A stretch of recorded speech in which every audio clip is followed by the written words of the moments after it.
Hello adventurers and welcome back to another Dragon and Home video.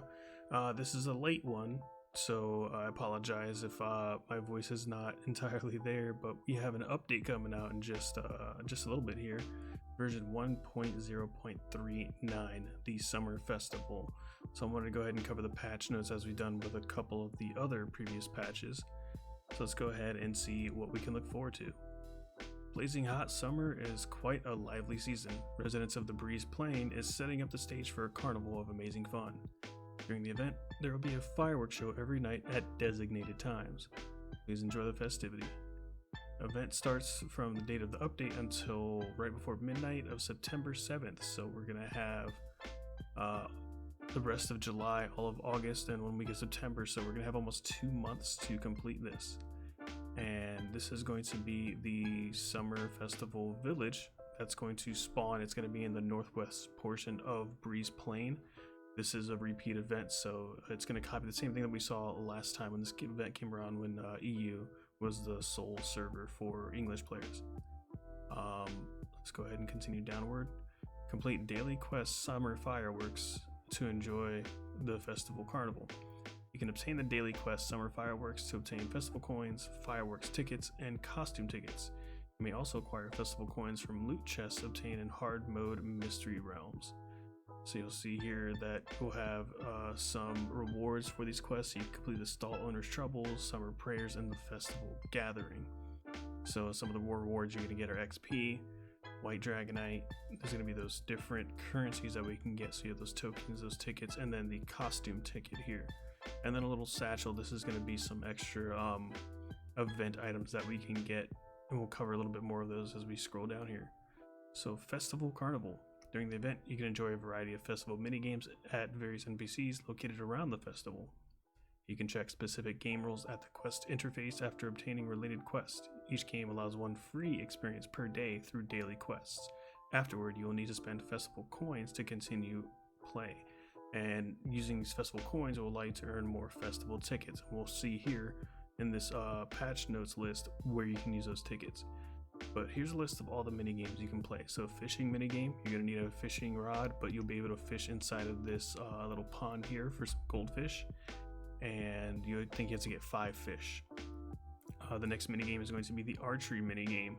So there will be little markers that pop up in the center of the village. You have to stand in 3 different markers and aim at a target on one of the archways. When you have to complete that task by shooting at the target 3 different times within the allotted time limit. Herding rabbits minigame.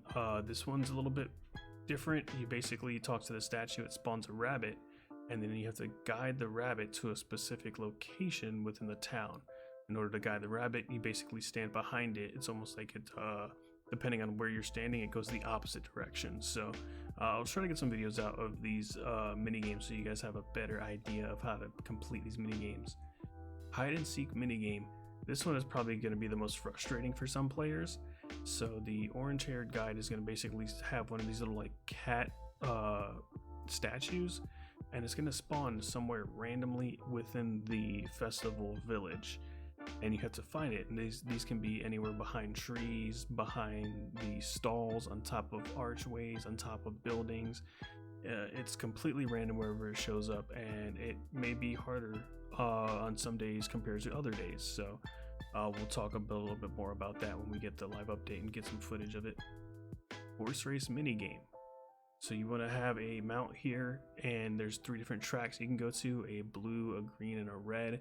And you basically just have to navigate on your mount to all the different checkpoints and come back to the main gate before the timer completes. And then we have the Ace Swimmer mini game. So this NPC is a little bit further outside of the village, and you'll see that once we start getting into the live footage of this update.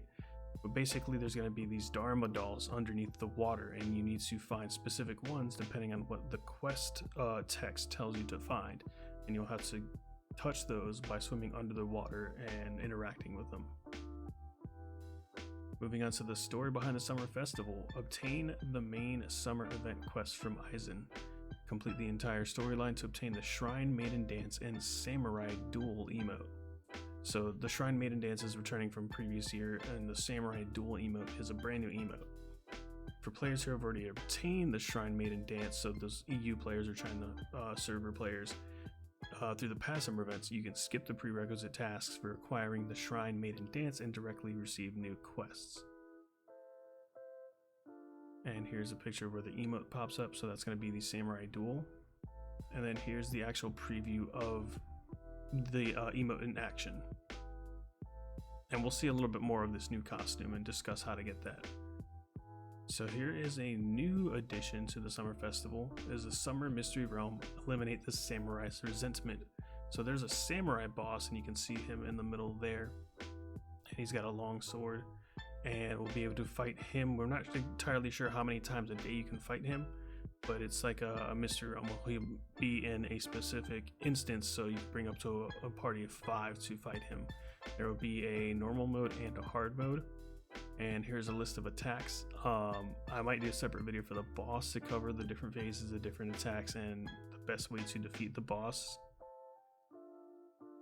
And there's the little structure where you go to start the fight. It's that sword that has like that shadowy effect around it.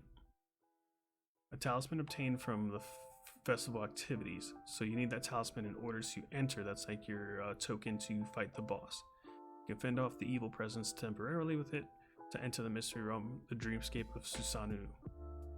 And you'll see there's the normal and the hard mode. The normal mode is going to drop some standard weapons, so like these what can be considered tier 1, or like the copper, the flax, and the hard hide.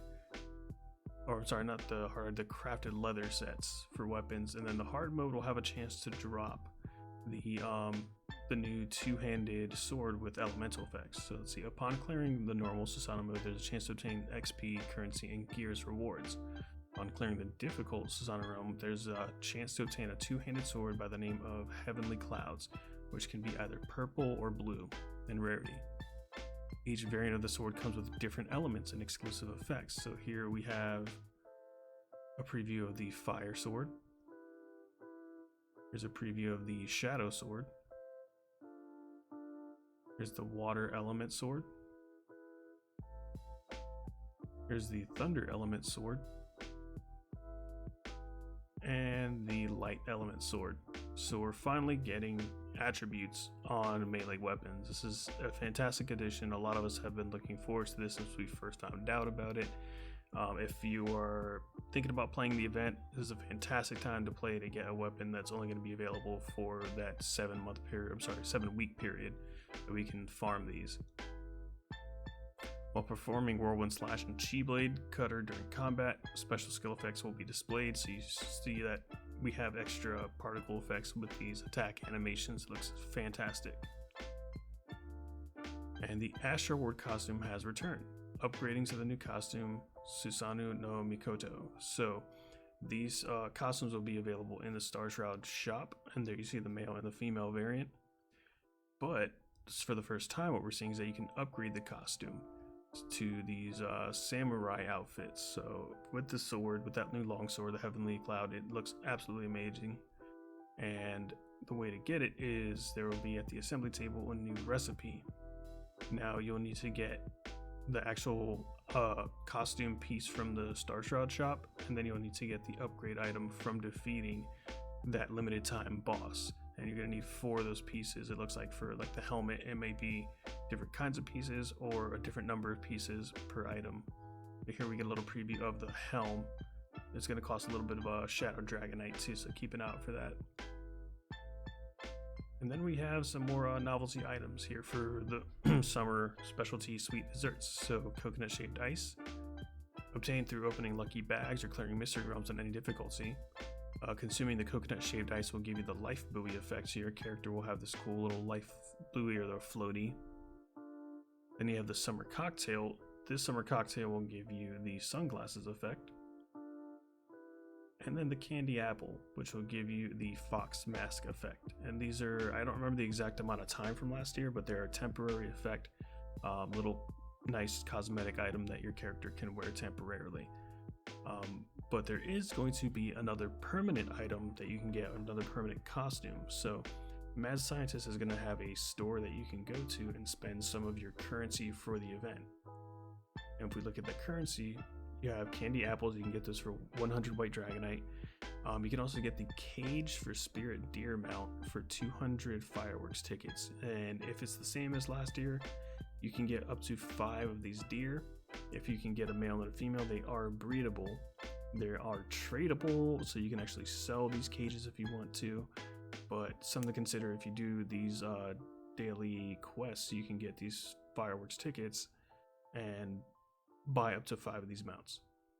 You can also get the costumes, so these are permanent items for you to keep. You can get the Summer Life buoy, the Vacation straw hat, Vacation top, Vacation bottom, and Vacation flippers. This is definitely one of the nicer sets in my opinion. But here we have a preview of the white spirit deer, and that's the Star Shroud costume. And then this is the summer costume that we just saw above at that Mad Scientist store. So there's the female, has a nice little flowy kind of over robe effect, and then the male standing next to her as well. Yuta's recipe store, so another store you can spend those firework tickets at is for recipes. So these recipes are already in the game. It's just another way of getting these recipes, and there's going to be quite a few available at this shop. As you can see, there's 12, 14 on screen, and you can still scroll down on the side here. So there's going to be a lot of recipes that you can earn. So for any builders out there, if you have any recipes that you're missing, this is a great chance to fill up your recipe book. And then we have the festival show. There will be Miko dancing up top doing the Shrine Maiden dance. She's one of the NPCs you'll speak with and run your quest line through. And then at that town as well, you'll have fireworks shows every hour. So when you're doing your quest there, you'll hear those fireworks blasting off all the time. It's pretty neat. Other optimizations and fixes. Fix the issue where the quiver could still be used when its durability was at 0. I've not experienced this because I play mostly a melee character, but nice little fix there just to balance out the game. Fix the problem where firing 2 arrows simultaneously at a target would result in reduced damage. Again, I've never experienced this myself just because I don't play an archer, but again, another fix to what the game should be. Fix the bug of placing the Tang style teacup on a table would transform it into a Children's Day teacup. I haven't heard of this bug, but apparently it had to be fixed. And then here's another big one. This is a quest that a lot of people have had issues with, and that's to fix the bug of quest Hospitality 2. So that side quest where you had to put food on the table and eat it, and it wasn't giving you the quest credit, is now fixed. So you can complete that side quest and progress to the next step. And then change some interfaces for mobile devices. We'll have to see what that's like.